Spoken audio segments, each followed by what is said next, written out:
बिस्मिल्लाहिर्रहमानिर्रहीम। अस्सलामु अलैकुम नाज़रीन इकराम। हज़रत हव्वा अलैहिस्सलाम के हमल में एक लड़का और एक लड़की पैदा होते थे। एक हमल के लड़के का दूसरे हमल की लड़की के साथ निकाह किया जाता था। हज़रत आदम अलैहिस्सलाम के घर एक हमल में कबील और अकलीमा पैदा हुए और दूसरे हमल में हबील और यहूदा पैदा हुए। कबील की बहन अकलीमा हबील की बहन यहूदा से ज़्यादा खूबसूरत थी। हज़रत आदम अलैहिस्सलाम ने उसी दस्तूर के मुताबिक कबील का निकाह यहूदा से जो हबील के साथ पैदा हुई थी और हबील का निकाह अकलीमा से जो कबील के साथ पैदा हुई थी करना चाहा था। कबील इस पर राजी ना हुआ। अकलीमा चूँकि ज़्यादा खूबसूरत थी इसलिए इसका तलबगार हुआ।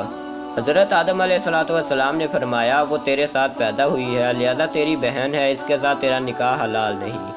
कहने लगा, ये आपकी अपनी राय है, अल्लाह का ये हुक्म नहीं।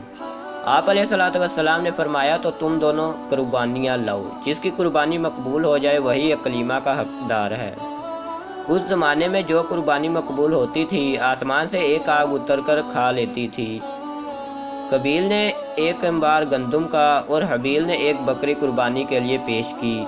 आसमानी आग ने हबील की कुर्बानी को ले लिया, कबील की गंदम को छोड़ दिया। इस पर कबील के दिल में बुग़्ज़ हसद पैदा हो गया। जब हज़रत आदम अलैहिस्सलाम हज के लिए मक्का मुकरमा तशरीफ़ ले गए तो कबील ने हबील से कहा, मैं तुझको कत्ल कर दूंगा।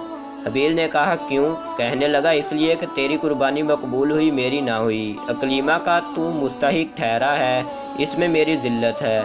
हबील ने कहा, तू अगर मुझे कत्ल करने को हाथ उठाएगा तो मैं तुझे कत्ल करने के लिए हरगिज़ हाथ ना उठाऊंगा, मैं तो अल्लाह से डरता हूँ। कबील ने आखिर हबील को कत्ल कर दिया। फिर वो इस कत्ल को छुपाने के लिए हैरान हुआ, लाश को क्या करूं, क्योंकि उस वक़्त तक कोई इंसान मरा ही ना था। मुद्दत तक लाश को अपनी पीठ पर लादे फिरता रहा तो अल्लाह ने उसे दो कौवे दिखाए। दोनों आपस में लड़ पड़े, इनमें से एक ने दूसरे को मार डाला। फिर जिंदा ने अपनी चोंच और पंजों से ज़मीन को खोदकर गड्ढा खोदा और इसमें मरे हुए कौवे को डाल दिया। ये देखकर कबील को मालूम हुआ कि मुर्दे की लाश को दफन करना चाहिए। चुनांचे कबील ने ज़मीन खोदकर हबील को दफन कर दिया। नाज़रीन इकराम, ये दुनिया में होने वाला पहला नाहक कत्ल था जो कि औरत के सबब हुआ। इस कत्ल की वजह से उस वक़्त दरख्तों पर जो फल लगे थे वो कड़वे हो गए, दरख्तों पर कांटे लग गए और समंदर का पानी खारा हो गया और बहुत सी ज़मीन में तब्दीलियाँ पैदा हो गई, क्योंकि ये नाहक कत्ल था। अगर वीडियो पसंद आए तो वीडियो को लाइक करके हौसला अफजाई ज़रूर किया करें। जज़ाकल्लाहु खैरा।